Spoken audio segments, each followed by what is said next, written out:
And over here at the 8 o'clock position on Atlantis Spaceship, we have our red Protoss player from the team Quantic Gaming. It is SaSe. And his opponent at the 12 o'clock position from StarTale, winner of the last 3 games in a row, our blue Terran player, Bomber. It's not a mirror match. I'm pretty excited. Yes, it's not a TVT, as a matter of fact, so... but it is indeed a PVT now, and SaSe intentionally choosing basically our largest, one of our largest maps in the map pool, certainly the largest 2-player map. And I've got to say, of all the maps that we have now, this is really making the most fun games. Yeah, I really like it, and I remember when it was submitted to us for our map maker contest, months ago, and we immediately were able to see that this was going to have some great games on it. So I'm really happy that it's picked up by other organizations as well, like the GSL, to be able to run it there, because there's just such fantastic ways to play on here. A lot of interesting potential possibilities. Yeah, and Bomber is a guy who's certainly adept at playing Protoss players. Reason being, he has some of the absolute best Protoss players in the world as teammates. We're talking about guys like Squirtle and Parting that have both finished incredibly high in GSL. Squirtle and Parting actually both top 4 in GSL. Squirtle making it to the finals, and actually was a finalist at our event as well. So, and this is a map that we've seen out of StarTale Protoss players quite a bit. I remember back a long time ago when Parting first did his Gateway Nexus into 8-gate big push on Daybreak. They were like, oh, this is revolutionary. This is so cool. Then we saw him pick this map, and we were talking about it, and he did it. And we were like, oh, this is amazing. And then Bomber, we saw in later Team Arena Challenge matches, actually perfected a style that countered just that happening with what we see here at Command Center first. So Bomber is a guy who's especially adept at being able to hold large gateway openings. Not as much like 2-base Colossus, but pretty good at holding those big gateway openings. Yeah, I mean, really, he does that really well in all matchups. It never feels like he isn't up production buildings, but somehow when the timings come, he is fully prepared and deflects them easily. That's kind of how I felt about Flash during the Big Kespa Invitational. Like, I was watching him, and I was like, oh, it's okay. Well, that Zerg traded pretty well. Oh, my God, Flash is at 200 supply again. Like, that's just, I don't know how he does it. He's pretty good at video games. Yeah.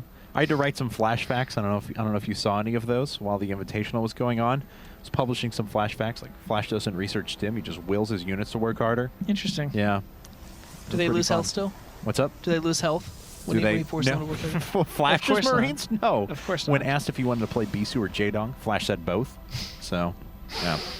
It was a fun night. Anyway, nice. Don't judge me. Nice. Hey, another barracks coming up now for Bomber, and he is going for a style that we actually see first out of Thorazane for a long time, which was 1 Rax gasless FE. I'm sorry, never mind. It was a Command Center first into 2 Racks afterwards. Now, Thorazane would double gas afterwards and gives him some flexibility going into the mid-game, depending on what he wants to do. And, well, Zealot is very afraid and decides to move away. Just wanted to get scouting information there and did see the Command Center first. Yeah, I think definitely that's all he was trying to do. So the question is going to be whether he's going to try for an aggressive follow-up to be able to take advantage of the fact that Bomber has less units. And it looks like he's definitely maybe going to try to do something. Yeah, really? this is maybe going to try to do something. He's definitely going to maybe try to do something. See, you're learning the fun of being a caster. Awesome. You have all these great ideas, and you're ready to just let the world know and impress them with your knowledge and your eloquence. And then sometimes you just say some of the most stupid crap you've ever heard in your life. Didn't I literally make fun of Eric for saying exactly the same thing? Like, he's definitely going to try something? Yeah, I believe so. Yeah. Probably. Awesome. Somewhere Doe is like clapping in glee. He knows what it feels like. I hope he's not watching. Yeah. Oh, you hope he's not. So PM. God. Well, this is certainly interesting out of Bomber. He decided to go 3 Rex, 1 gas, nothing over at the natural. So he's going to be prioritizing a couple of units. Now, honestly, the way he's organized things here, if this bunker doesn't get up in time, he may be dead. SaSe is warping at a lot of units now, going with a very strong frontline force as well. Not that many sentries, just enough to kind of to get the SUVs out of there and quit them repairing. Second bunker is going to finish, though, for Bomber. We'll see if that's enough. Yeah, I love the Zealot Sentry. composition here right as he warps and stalkers. But this is such a great composition. It should be able to pretty easy to bust both bunkers here. He's just going to be able to force field off the SCVs. He only bring 3 originally. That's right, and one of the bunkers is going to go down here in just a second. The other one going to fall with great force fields set around it, getting pretty low in health. Oh no! The SCVs are able to sneak around the side. I didn't even know there was an opening right there, and he is able to save the bunker, and SaSe going to go to the top of the ramp, but losing quite a few expensive units here. Yeah, it's really unfortunate how exactly how that happened. It seemed like he almost placed his force fields too perfectly, and the SCVs were able to repair around the outside of it. But he's definitely following up here. I'm just not sure how successful it's going to be. Either way, he's definitely pulled some off the line, but he is down by about 17 supply right now. That's right, so certainly has a lot of work ahead of him now. Is he producing any probes behind this? No, and he's actually back by 15 workers. He's going to try round 2 in a second. 4 more zealots making their way in right now. What is SaSe going to be able to do? Well, Bomber has to be careful here, too, that he doesn't let up the defenses here. He started a bunker really late. If SaSe gets another round in, he could pretty easy to bust this. All right, well, second bunker is just about finished. Here comes round number 2. No more probes coming up for SaSe. He's going to try and bust this right now. This bunker getting very low in health, and it is going to fall. Trying to force shield out the second one, but already a couple of units inside of it. Some of the SUVs have been killed. Trying to repair up this bunker. Looks like they will be able to start whittling down a couple of the units, but SaSe's doing a very nice job of taking out SUVs in return. He's now killed 11, 12, 13 in this game. Evens up that supply quite a bit. Finds himself still down by 13 workers, but certainly a sight better than it was just a while ago. Oh, wow. I mean, that was really interesting out of Bomber that he didn't immediately go for more bio and more bunkers to be able to counter this. He knew SaSe was pretty much all in with how many units he was making.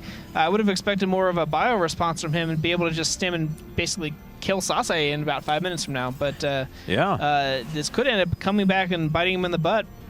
And I'm like, oh, you know, Bomber's done a really good job of preparing against heavy gateway pushes at the beginning of the game. And now he's taking damage to one, so he's going to roll his way up one more time. This bunker is going to fall. Is he going to be able to stop the other one from being constructed? Needs to kill that SCV, and has not done so yet. The bunker does finish, but it looks like he's just going to waltz right into the main. Oh, my goodness. The supply depot does go, but it's only going to hold off for a certain amount of time. He really has no military units left. That bunker is all that's keeping SaSe out, but SaSe, I think, is just going to waltz up here and be able to take out some of these production buildings and supply depots. This is horrible for Bomber. That's right. The supply depot is going to fall here in just a second. The SCVs continue to fall. Now 24 killed. SaSe just 8 workers down at the moment. Bomber trying to produce whatever he can. He does have a couple of medevacs now for a little bit more mobility, but yet the SCVs just keep on falling. Oh, man, this is just, it's such a rough position for Bomber to be in. There's so many stalkers out right now, and they're just going to be able to clean up. He doesn't have enough marauders to be able to kill them. That's right. The Mule's trying to get in the fight, but they can't attack. They just fall apart. And let's actually take a look now. It's 34 workers. The economy's almost tied up. More SCVs pulled off of the line. I'm not sure exactly what Bomber can do to hold this. Yeah, it's the final charge of the SCVs. You know that's a bad situation when you have to pull all your SCVs off the line. And look at that choke right there. The SCVs are doing absolutely nothing. That's right.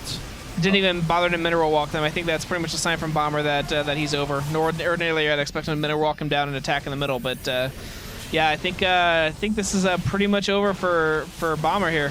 46 workers killed. Quite a few medevacs are out, but they're all very low on energy now, and these units really aren't going to receive that much healing. Bad rally point as well for Bomber. He runs a lot of units past the attacking forces of SaSe. A few units pulled off the line once again for Bomber, trying to pick up inside of the medevacs, dropping them back down to reprioritize the attack of these stalkers, doing whatever he can with the few units he has left. But he's down to 23 supply. It's falling as well. Most of it is tied up in medevacs, and he's down to just 5 workers. Oh, man. GG! And SaSe wins the game, bringing a game back for Quantic.